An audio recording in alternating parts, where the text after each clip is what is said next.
Hello students, welcome back to another video, another session of our class. That is, we are going to start with our chapter 15, that is some natural phenomena. Now natural phenomena does mean there are so many phenomena, so many activities going on these days which cause a loss of life and property to all of us. And some natural phenomena that occur in day-to-day life that you all might be aware of are cyclones, storms, earthquakes, lightning, and so much others. Now, these earthquakes and lightning, you all might be aware that they are seen nowadays, and we all are experiencing it a lot. Now, in this chapter, we are going to learn mainly about the two natural phenomena, that is earthquake and lightning. Now, what is lightning? First, let us start with lightning.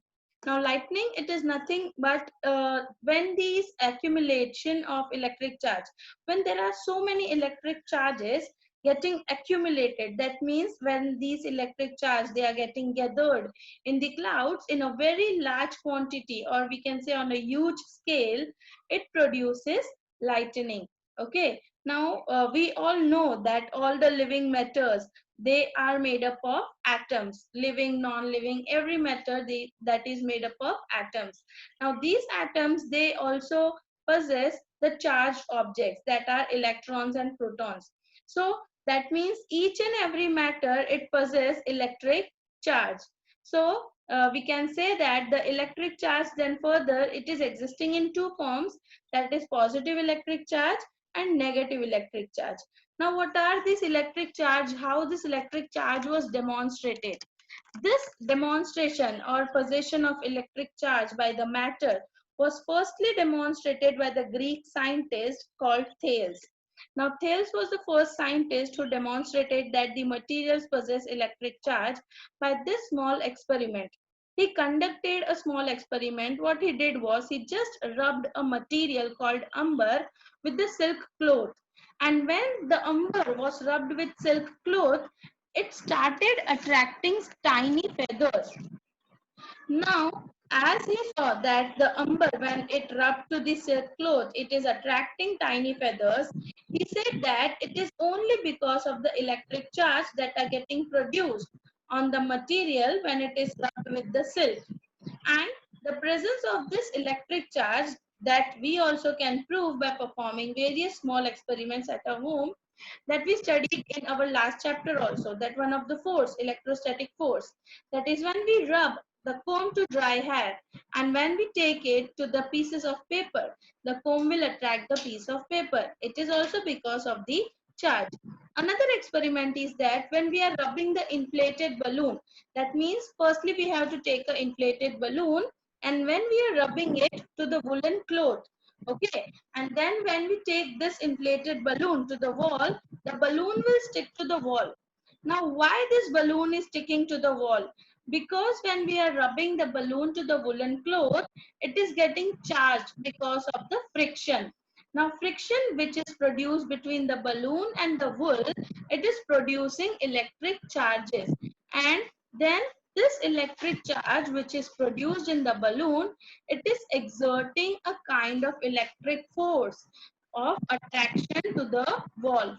And this is why the balloon is getting stuck to the wall when it is took near to the wall after rubbing to the woolen cloth. Now the charge, whatever which is produced in the balloon, that we can term as static electric charge. Now static electric charge, it is termed because the charge is not moving from its place. These charges are at rest, they are immovable, and that is why this charge, this kind of charge, it is also termed as the charges at rest. Now, after learning about charges, the next thing that we are going to learn is about charged and uncharged objects. There are two types of objects. We can distinguish or differentiate them into two types based on the charges.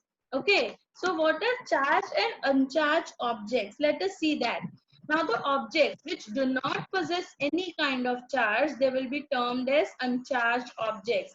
That means they are not having any kind of positive or negative charge on them. They will be known as uncharged objects. Whereas the objects which are having any kind of charge, either positive or negative charge on them, they will be termed as charged objects. Now, how we can come to know that whether the object is charged or uncharged?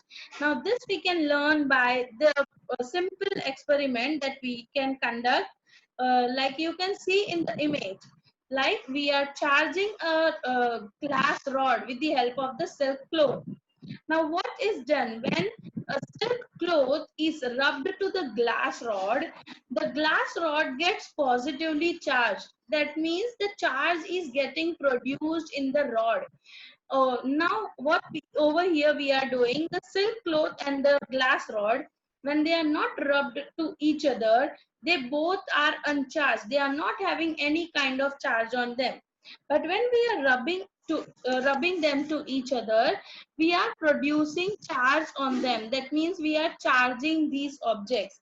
Okay. So when the silk cloth is rubbed to the glass rod is becoming positively charged, whereas the silk cloth, it is getting negative charge.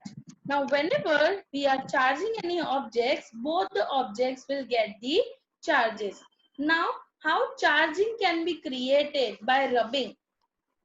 Whenever we are rubbing any object with another, that means we are charging that object by friction.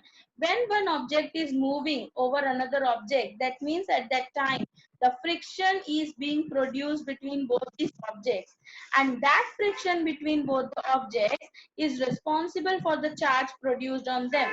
For an example, over here as shown in the figure, when the comb, when it is rubbed with dry hair and took near the pieces of paper, the pieces of paper are getting attracted to the plastic comb.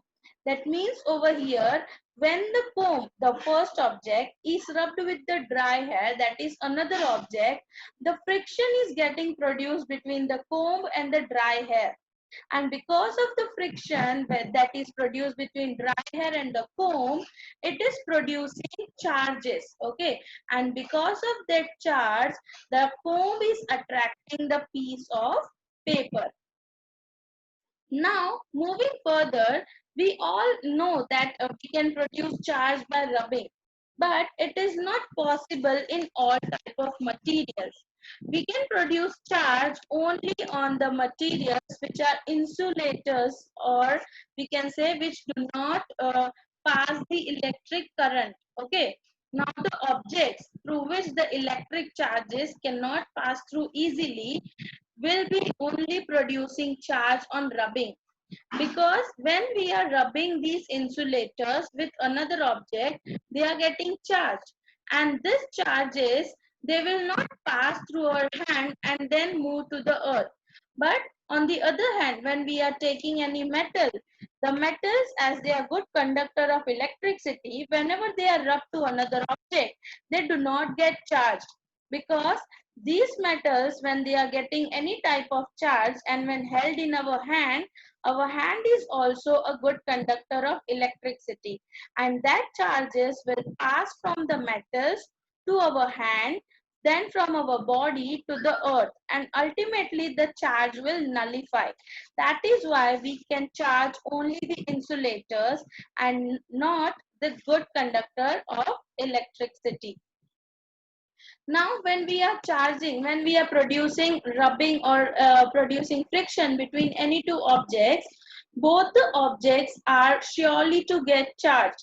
It is not that only one object gets charged on rubbing and other is not getting charged.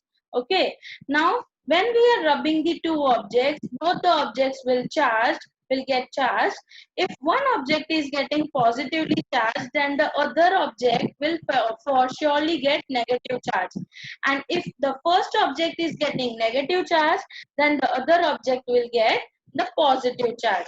Now, both the objects are getting charged. Like for an example, it is given that all the objects made of clear plastic that are called acrylic plastic will get positive charge. Like when we are rubbing a glass rod with a silk cloth. So at that time, the glass rod is getting positive charge, whereas the silk cloth will get negative charge. Then, whenever we are rubbing any plastic or any object made of polythene plastic, then they will acquire the negative charge. Like we are having the comb, when we are rubbing the comb with our hair, at that time the comb is getting negative charge, whereas our hair, they will get positively charged. So that means both the objects are getting charged at the time of friction produced. It is not that only one object is getting charged. So this was all about the charges of the object and how we can produce the charges in an object. In the next lecture, we will learn about how we can detect the charges of an object and how we can further produce the charge.